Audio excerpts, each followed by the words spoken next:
Yeah, so entrepreneur and venture capitalist Peter Thiel, who endorsed your book, by the way, he had this line about how, they promised us flying cars. Instead, we got 140 characters. And it's part of this overall view that outside of the realm of bits in the world of atoms, we've really seen this kind of slowing down of progress. Certainly, there wasn't this feeling that there was 50 years ago of things are just dramatically changing every decade.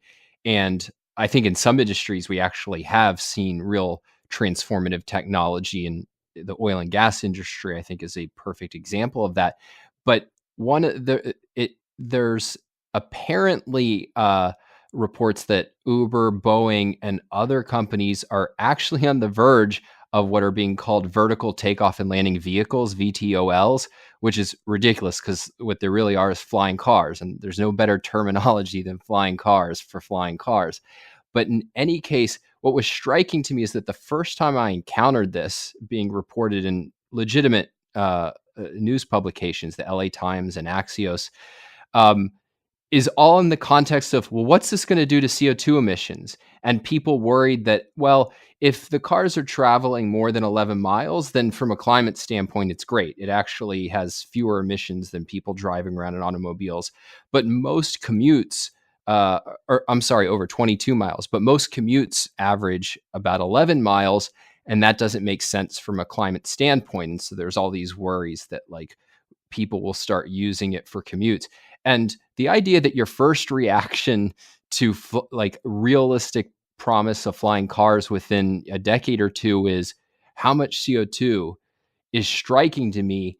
And the fact that it's just taken so lightly of, oh, well, we wouldn't want to use them if they would have some more emissions for our daily commutes. When, like, if you think about the thing that day to day actually has one of the most major impacts on a person's ability to flourish, just spending all of your time stuck in traffic. I used to be out in Southern California where you are, Alex, and had to commute for 45 minutes a day to go 5 miles each way. And I guess it was 10 miles, but like it would be such a transformative benefit to be able to take that away from most people and give them more hours of their week back. And it is just this kind of laser like focus on what's the climate impact of everything we do, not just as a consideration for evaluating the full context of something, but as the consideration for how we should use a technology. I find so astonishing and just not how at all how we should be thinking about it.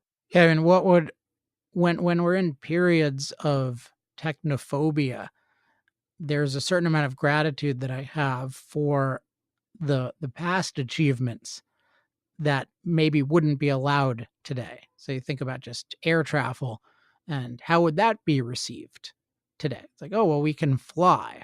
Like on the one hand, we can fly, but on the other hand, it's going to every time we fly, it's going to add a little bit more CO2 to the atmosphere. Like, well, maybe we shouldn't fly. And my view is you'd really have to show me something with CO2 in the atmosphere that would make me not want to fly, because I would, like, if you gave me human beings can fly and the average temperature is 5 degrees warmer, I'll totally take it. And there's a lot of different ways of dealing with temperature, but I do not want to deal with a world where human beings cannot fly. And I want to deal with a world where we can fly a lot more easily.